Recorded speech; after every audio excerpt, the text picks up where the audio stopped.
Hello everyone, welcome back to my channel दापूस learning. मैं हूं अनुराधा और आज की वीडियो में हम करेंगे क्लास 10 हिंदी का चैप्टर है नेताजी का चश्मा का प्रश्न उत्तर पर चर्चा। तो पाठ तो आप पहले पढ़ ही चुके होंगे, तो इसके बारे में जानकारी देने की ज़्यादा ज़रूरत तो है नहीं। तो चलिए शुरू करते हैं। पहला प्रश्न है, सेनानी न होते हुए भी चश्मे वाले को लोग कैप्टन क्यों कहते थे?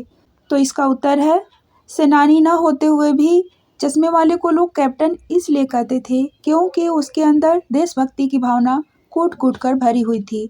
वह स्वतंत्रता आंदोलन में भाग लेने वाले सेनानियों का भरपूर सम्मान करता था। बच्चों, आप लोग कमेंट करके बताना कि नेताजी किसका उपनाम है, यानी नेताजी किसको कहते हैं। बच्चों, इस पाठ को सुभाष चंद्र बोस की मूर्ति को लेकर यह पूरा पाठ रचा गया है और सुभाष चंद्र बोस हमारे स्वतंत्रता आंदोलन में भाग लेने वाले एक बहुत ही महत्वपूर्ण व्यक्ति थे और वो हमेशा चश्मा पहन कर रहते थे, लेकिन मूर्ति में उन्हें बगैर चश्मे का दिखाया गया था और जो कैप्टन था वह चश्मा बेचने का ही काम करता था और अपने चश्मों में से रोज एक चश्मा निकालकर उनको पहना दिया करता था मूर्ति को। अब दूसरा प्रश्न है, हवलदार साहब ने ड्राइवर को पहले चौराहे पर गाड़ी रोकने के लिए मना किया था लेकिन बाद में तुरंत रोकने को कहा। यह प्रश्न से संबंधित यहाँ 3 प्रश्न और हैं। तो पहला है, हवलदार साहब पहले मायूस क्यों हो गए थे? ख है, मूर्ति पर सरकंडे का चश्मा क्या उम्मीद जगाता है? और ग है, हवलदार साहब इतनी सी बात पर भावुक क्यों हो उठे? क का उत्तर हम देखते हैं, हवलदार साहब पहले इसलिए मायूस हो गए थे क्योंकि वे सोच रहे थे कस्बे के चौराहे पर सुभाष चंद्र बोस की प्रतिमा तो अवश्य मिलेगी, परंतु उनकी आंखों पर चश्मा लगा नहीं मिलेगा। चश्मा लगाने वाला देशभक्त कैप्टन तो मर चुका है और वहां अब किसी में वैसी देश प्रेम की भावना नहीं है, इसलिए हवलदार साहब मायूस हो गए थे। अब जो दूसरा प्रश्न है, मूर्ति पर सरकंडे का चश्मा क्या उम्मीद जगाता है? इसका उत्तर है, मूर्ति पर सरकंडे का चश्मा यह उम्मीद जगाता है कि अभी लोगों के अंदर देशभक्ति की भावना मरी नहीं है। भावी पीढ़ी इस धरोहर को संभाले हुए है। बच्चों के अंदर देश प्रेम का जज्बा है, अतः देश का भविष्य सुरक्षित है। जब तक देशवासियों में देश प्रेम की भावना बची हुई है तब तक देश का भविष्य सुरक्षित है, उज्जवल है। अब तीसरा प्रश्न था, हवलदार साहब इतनी सी बात पर भावुक क्यों हो उठे? तो इसका उत्तर है, जब उन्होंने नेताजी की प्रतिमा की आंखों पर चश्मा लगा देखा तो हवलदार साहब के मन की निराशा की भावना अचानक ही आशा के रूप में परिवर्तित हो गई और उनके हृदय की प्रसन्नता आंखों से आंसू बनकर छलक उठी। उन्हें यह विश्वास हो गया कि देशभक्ति की भावना भावी पीढ़ी के मन में भी पूरी तरह भरी हुई है, यानी कि उनके अंदर से देशभक्ति की भावना खत्म नहीं हुई है। अब तीसरा प्रश्न है, आशय स्पष्ट कीजिए। बार बार सोचते क्या होगा उस कौम का जो अपने देश की खातिर घर गृहस्थी, जवानी, जिंदगी सब कुछ होम कर देने वालों पर भी हंसती है और अपने लिए बिकने के मौके ढूंढती है। तो इसका मतलब क्या है, हम देखते हैं। हवलदार साहब बार बार सोचते रहे कि उस कौम का भविष्य कैसा होगा जो उन लोगों की हंसी उड़ाती है, जो अपने देश की खातिर घर गृहस्थी, जवानी, जिंदगी सब कुछ त्याग कर देते हैं। साथ ही वह ऐसे अवसर तलाशती रहती है जिसमें उसकी स्वार्थ की पूर्ति हो सके, चाहे उसके लिए उन्हें अपनी नैतिकता को भी तिलांजलि क्यों न देनी पड़े। अर्थात आज हमारे समाज में स्वार्थ पूर्ति के लिए अपना ईमान तक बेच दिया जाता है। यहाँ देशभक्ति को मूर्खता समझा जाता है। चौथा प्रश्न है, पानमाले का एक रेखा चित्र प्रस्तुत कीजिए। मतलब कि आपको बताना है कि वह कैसा दिखता था, उसकी शक्ल सूरत कैसी थी, यानी कि उसके व्यक्तित्व का एक रेखा खींचना है। उत्तर है, पानवाला काला, मोटा और खुश मिजाज आदमी था। उसके सिर पर गिने चुने बाल ही बचे थे। ज्यादा पान खाने के कारण उसके दांत काले लाल हो चुके थे। वह हरदम अपने मुंह में पान भरे रहता था। पांचवा प्रश्न है, वो लंगड़ा क्या जाएगा फौज में? पागल है पागल। कैप्टन के प्रति पानवाले की इस टिप्पणी पर अपनी प्रतिक्रिया लिखिए।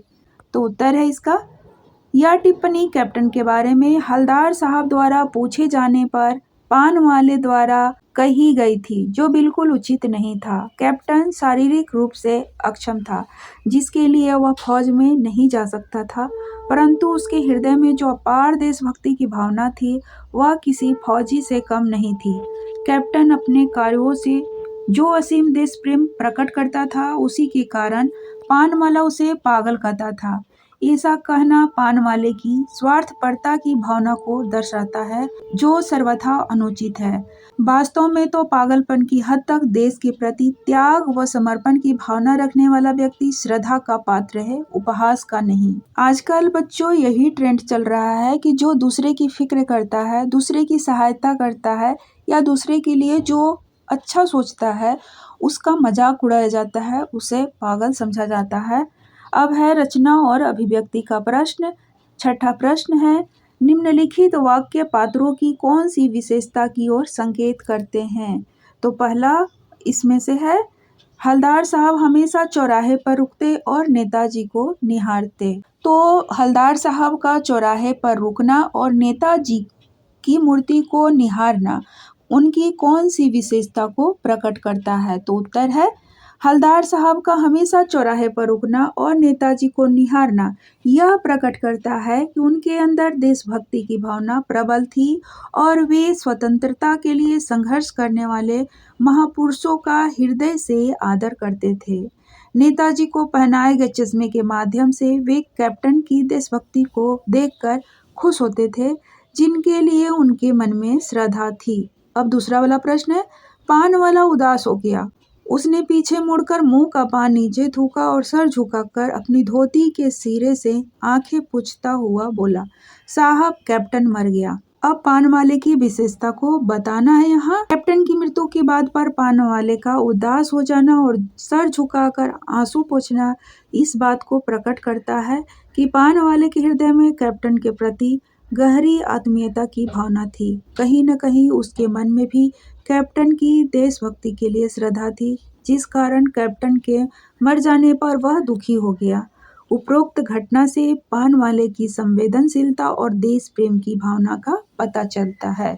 और ग है, कैप्टन बार बार मूर्ति पर चश्मा लगा देता था। चूंकि कैप्टन चश्मा बेचने का ही काम करता था और नेताजी की मूर्ति को वह बिना चश्मे का नहीं देख सकता था, इसलिए अपने चश्मे में से रोज एक चश्मा निकाल कर वह नेताजी को लगा दिया करता था। अब इसकी विशेषता क्या है? कैप्टन द्वारा बार बार मूर्ति पर चश्मा लगाना यह प्रकट करता है कि वह देश के लिए त्याग करने वाले लोगों के प्रति अपार श्रद्धा रखता था। उसके हृदय में देशभक्ति और त्याग की भावना कूट कूट कर भरी हुई थी। आशा है बच्चों कि आप अच्छे से समझ रहे होंगे प्रश्न और उत्तर को।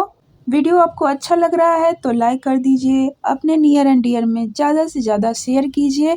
बस इतना ही सा मुझे आप सपोर्ट कर दीजिए। आपका यह सपोर्ट मेरे लिए बहुत काम का है, तो लाइक जरूर कीजिए। सातवां प्रश्न है, जब तक हलदार साहब ने कैप्टन को साक्षात नहीं देखा था तब तक उनके मानस पटल पर उसका कौन सा चित्र रहा होगा? अपनी कल्पना से लिखिए। क्योंकि कैप्टन फौज में कोई कैप्टन नहीं था, बस उसका नाम कैप्टन था। उत्तर है, हलदार साहब ने जब तक कैप्टन को साक्षात नहीं देखा था तब तक उनके मानस पटल पर कैप्टन की एक भारी भरकम मजबूत शरीर वाले रूपदार छवि अंकित हो रही होगी।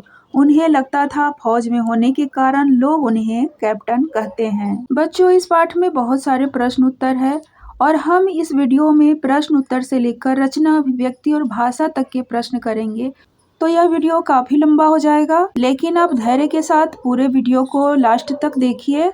तो आठवां प्रश्न है, कस्बों, शहरों, महानगरों पर किसी न किसी क्षेत्र के प्रसिद्ध व्यक्ति की मूर्ति लगाने का प्रचलन हो गया है। और इसमें 3 प्रश्न हैं और तीनों का उत्तर हम एक साथ ही करेंगे। तो पहला है, इस तरह की मूर्ति लगाने का क्या उद्देश्य हो सकता है? आप अपने इलाके के चौराहे पर किस व्यक्ति की मूर्ति स्थापित करवाना चाहेंगे और क्यों? उस मूर्ति के प्रति आपके एवं दूसरे लोगों के क्या उत्तरदायित्व होने चाहिए? तो उत्तर है, इस तरह की मूर्ति लगाने का प्रमुख उद्देश्य यह होता है कि उक्त महान व्यक्ति की स्मृति हमारे मन में बनी रहे। जब हम मूर्ति को सामने देखते रहेंगे तो जो उनकी स्मृति है, उनके जो योगदान है स्वतंत्रता आंदोलन में या देश के लिए, उस जज्बे को हम याद रखेंगे। उसके व्यक्तित्व से प्रेरणा लेकर हम भी अच्छे कार्य करें जिससे समाज व राष्ट्र का भला हो। हम अपने इलाके के चौराहे पर महात्मा गांधी की मूर्ति स्थापित करवाना चाहेंगे। इसका कारण यह है कि आज के परिवेश में जिस प्रकार से हिंसा, झूठ, स्वार्थ, वैमनस्य, सांप्रदायिकता, भ्रष्टाचार आदि बुराइयां व्याप्त होती जा रही हैं, उसमें गांधी जी के आदर्शों की प्रासंगिकता और भी बढ़ गई है। गांधी जी की मूर्ति स्थापित होने से लोगों के अंदर सत्य, अहिंसा, सदाचार, सांप्रदायिक सौहार्द आदि की भावनाएं उत्पन्न होंगी। इससे समाज व देश का वातावरण अच्छा बनेगा।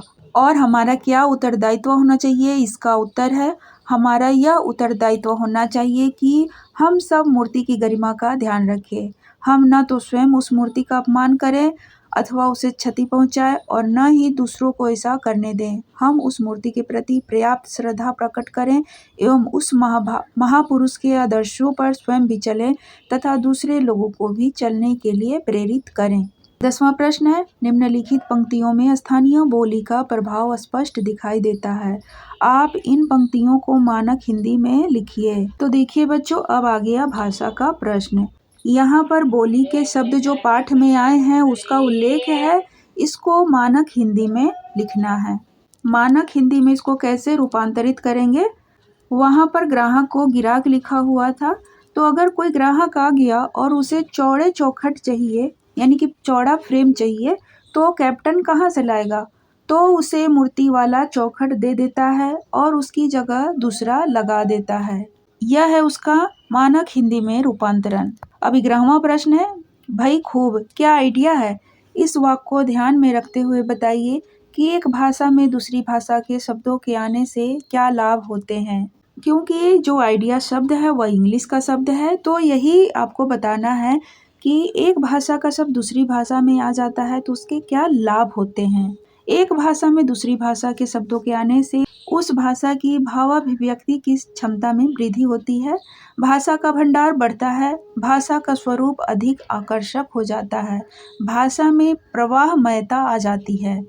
तो ये सब विशेषता आ जाती है दूसरी भाषा के शब्द अपनी भाषा में आने से।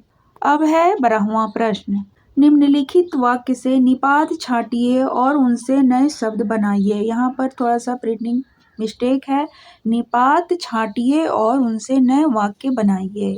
तो पहला है, नगर पालिका थी तो कुछ न कुछ करती भी रहती थी।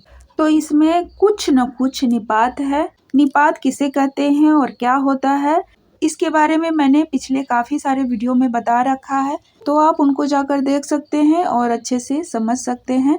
तो कुछ न कुछ क्या है, यहाँ पर निपात है। अब कुछ न कुछ निपात है तो इस निपात से आपको वाक्य बनाना है। हम वाक्य बनाते हैं, तुम हमेशा कुछ न कुछ मांगते ही रहते हो। दूसरा है, किसी स्थानीय कलाकार को ही अवसर देने का निर्णय किया गया होगा। तो इस वाक्य में निपात है ही, को ही। अब इसका वाक्य बनेगा, राकेश को ही हमेशा अच्छे अंक मिलते हैं।